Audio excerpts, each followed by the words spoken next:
Hello, welcome to another episode of Maths with Mikel. On this particular episode, we are going to continue with the solutions to WASI 2023 core marks, the Nigerian questions. Before we get into it, kindly subscribe to the YouTube channel. Yes, click on the subscription button and become part of the family. Okay, now I've already done a video on the question 1 up to question 6. So I'll pin the link to that particular video in the comment section so you can check it out. So we are going to continue with question 7. Okay, question 7. The sum of three numbers is 81. The second is twice the first. Given that the third number is 6 more than the second, find the numbers. So we don't know the numbers, but they've described the numbers for us. It said the sum of the first three numbers. So solution. We can say let the first number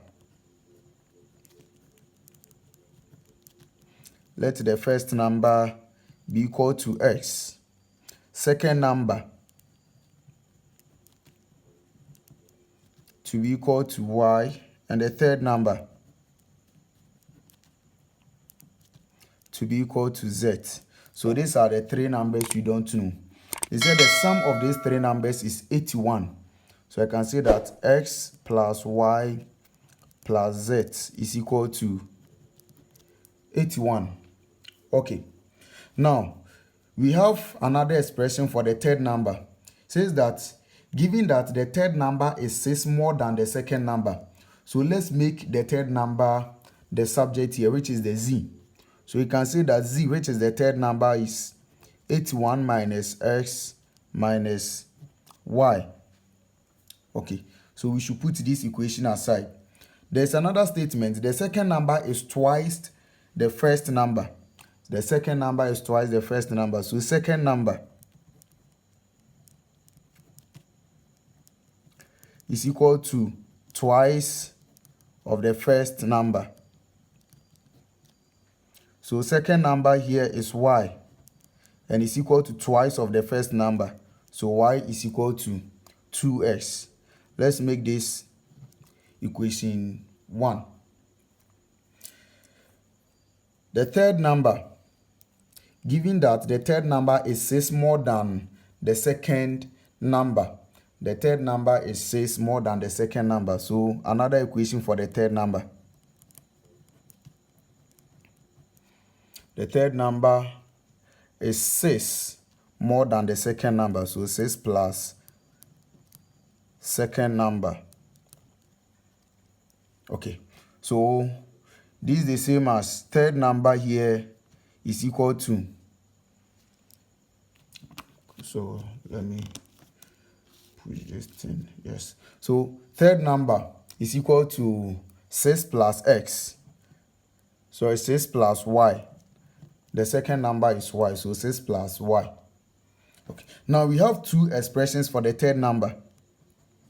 The first one is 81 minus x minus y, and the second one is 6 plus y. So since they are all for the third number, we can equate them and get 81 minus x minus y is equal to 6 plus y. So the third number here. Let's continue. So 81 minus 6 is equal to x plus y plus y. I get 75 is equal to s plus 2y. So say this is equation 2. Okay. We have another expression here. Y is equal to 2x. So we can substitute. So put equation 1 into equation 2. And we are going to get 75 is equal to x plus 2 into bracket 2x. So in place of y, we put 2x. That 75 is equal to x plus 4x.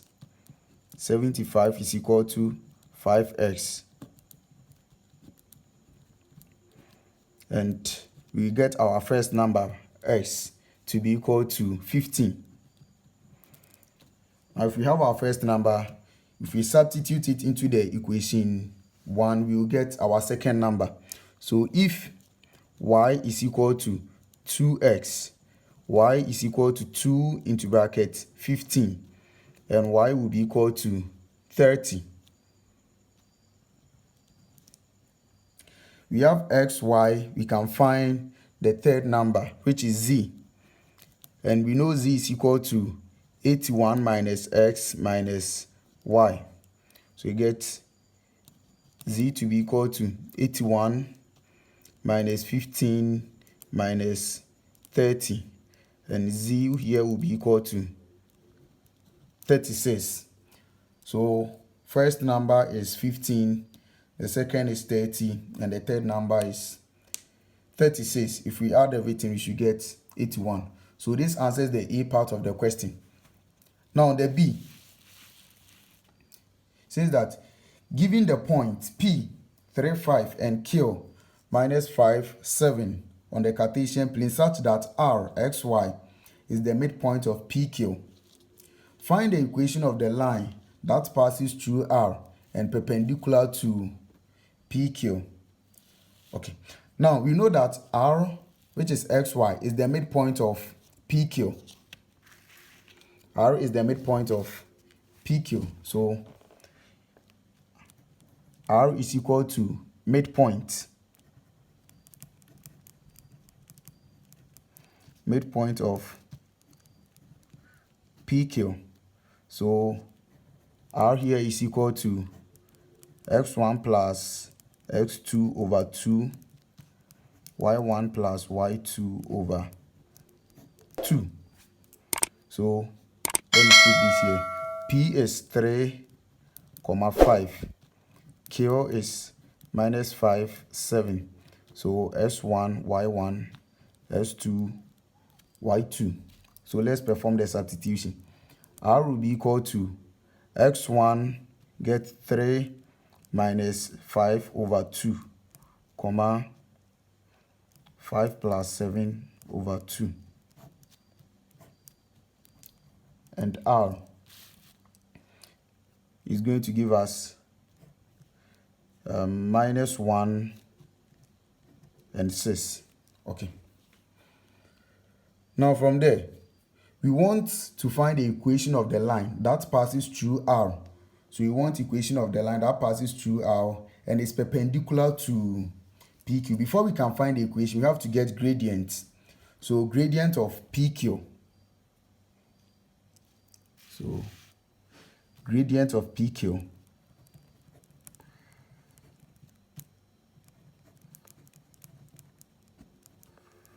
So gradient y2 minus y1 over s2 minus s1. So if we perform the substitution, we are going to get 7 minus 5 over minus 3 minus 5 minus 3. And this gives us 2 over negative 8. And this is going to be minus 1 over 4. So this is the gradient of PQ. Now from the question, it says that the R is perpendicular to PQ. What that means is, if you want the gradient for R, say that R, so M2 is equal to negative 1 dividing M1, since it is perpendicular. So this gradient is going to be negative 1 over 4, and you get 4. That's our answer. That's the gradient. So to find the equation, you know that y minus y1 is equal to m into bracket x minus s1, and y will be equal to m into bracket x minus s1 plus y1. So if we make this y the subject, from here we are going to perform our substitution. So we get y to be equal to the gradient is for that the perpendicular gradient to bracket x minus s1. The s1 is minus 1, so it becomes plus, and the y is 6. So let's expand. We get y to be equal to 4x plus 4 plus 6. And the equation y will be equal to 4x plus 10. So this is the equation of the line that passes through R and perpendicular to PQ. This answers the question 7. Question 8. Copy and complete the table of values for y is equal to 2x squared minus x minus 4. For minus 3 less than or equal to x less than or equal to y. So the equation is y is equal to 2x squared minus x minus 4. So we want to complete this table. So for the first one, if x is equal to negative 2, you get y to be equal to 2 into bracket negative 2 squared minus negative 2 minus 4. And this will be equal to 6. If x is equal to negative 1, y is going to be 2 negative 1 squared minus negative 1 minus 4. And y will be equal to negative 1. So let's do for the third one. If x is equal to 1, if we substitute, y will be equal to negative 3. If x is equal to 2, y will be equal to 2 as well. And if x is equal to 3, y will be equal to 11. So if you perform the calculation for these three, you get these y values. So let me quickly sketch the table here. X, y. So negative 3 is 17. Negative 2 gave us 6. Negative 1 is negative 1. 0 was giving us negative 4. 1 gave us negative 3. 2 is 2 and 3 is 11. So this answers the first part of the question. That says you should copy and complete the table. So that's it. Now the B says using a scale of 2 centimeters is to 1 unit on the x-axis and 2 centimeters is to 2 units on the y-axis. Draw a graph for y is equal to 2x squared minus x minus 4 for that interval. So I'm going to show you a picture of how the graph is going to look like. So if you draw the graph, yes, this is what you are going to get. So you get a minimum curve. Okay. So let me sketch the graph here, a small sketch. So this is how the graph is going to look like. Your x-axis, your y-axis here. Okay. And this y is equal to 2x squared minus x minus 4. So that's the B. So you can see the picture.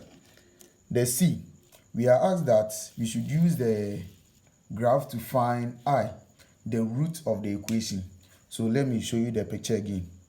Now, using the graph to determine the root of the equation, the root is the point on the x-axis where the graph, the point where the graph touches your x-axis is the root. So the graph touches the x-axis line at 2 points. The first one is 1.7. So we get the root to be. So the portion I've shaded with the red ink.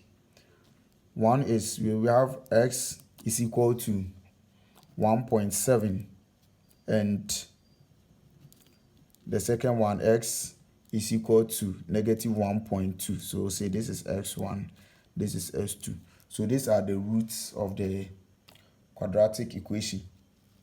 Now we are asked to find the value of s for which y increases as s increases. Now to do that, we have to find the equation of the line of symmetry. If you find the equation of the line of symmetry, it will be on our y-axis here. So this point here is 0, -4. That's the turning point. Okay, now if you look at this graph carefully, see that from this point, as this x-axis values are increasing, you realize that the y-axis is also increasing. So the value of x for which y increases as s increases is x is greater than or equal to 0.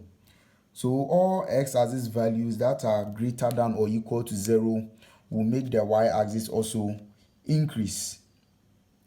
We are asked to find the minimum point of y. That's the turning point, the y-coordinate of the turning points. So So we get y to be equal to -4. So that's the minimum turning point. And this answers the question 8. Okay, question 9.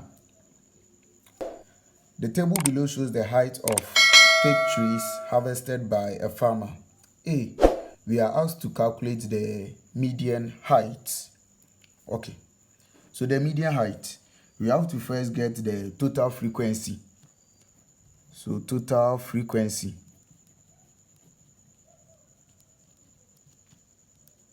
Total frequency is equal to, so 4 plus 6, 10, plus 4, 14, plus 5, 19, plus 6, 25 to 27. So total frequency is 27. Now the median, we have to get the position or the observation. So median is equal to 1/2 into brackets summation of the f plus 1. So this is going to give us half into brackets 27 plus 1, and this gives us 1/2 times 28, and this is 14. So this is the 14th observation or position. So this is the position where our median mark can be found. So to get the actual median, we have to do cumulative addition. That's cumulative frequency here. So 4 plus 6 is 10, plus 4, 14. 14 corresponds to 5. So we conclude that therefore, or from the table, so from the table, this 10, so 14 is here. So from the table, median is equal to 5. Okay, please subscribe to the YouTube channel. Kindly subscribe to the YouTube channel. Yes, do that. And put on the notification bell. I'm waiting.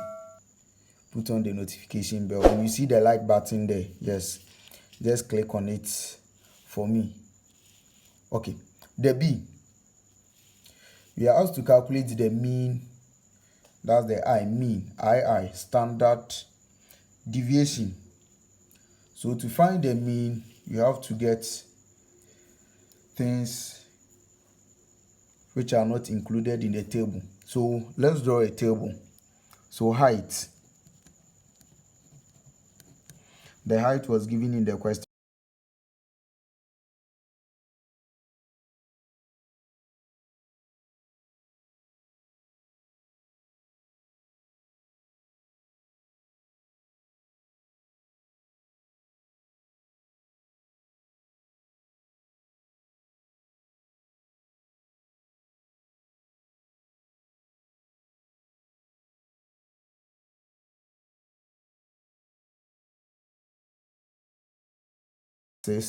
And 2.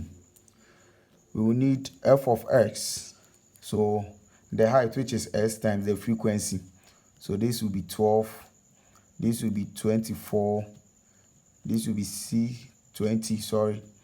This is 30, 42, and 16. So we are just multiplying the height and the frequency to give us the f of s. Because we'll be calculating standard deviation, we will need s squared. S squared, so this will be 9, the square of the height, 9, 16, 25, 36, 49, and 64. And we are also going to need f of s squared. So we multiply the frequency by the s squared. So we get 36, 9 times 4, 36, 16 times 6, 96, 25 times the 4 is 100. This is 118. This 294. This 128. Okay. So summation of f is equal to 27. Summation of f of s is equal to, this is 144, and summation of f of s squared, and this is 834. Okay, so the I, which is the mean, so we know that mean is equal to summation of f of x over summation of f. So this is going to be 144 over 27, and this, if we divide, we get 5.333, and we are asked to leave our answer or correct our answer to one decimal place. So mean is equal to 5.3. We want standard deviation. Standard deviation. So SD representing standard deviation is equal to square root of sigma f of s squared over summation of f minus the mean squared. Okay, so let's perform the substitution. We know summation of f of s squared to be 834 over 27 minus the mean. The mean, we calculated it, we had 5.3. So 5.3 squared. Now if we input everything here on the calculator, we are going to get 1.6729. Okay, so standard deviation. Standard deviation is equal to 1.7. That's one decimal place will give us 1.7. Thank you for watching this video. Please subscribe if you have not done so. Click on the notification bell, like this video, and share to your colleagues so that they can equally learn. Thank you, and see you in the next one.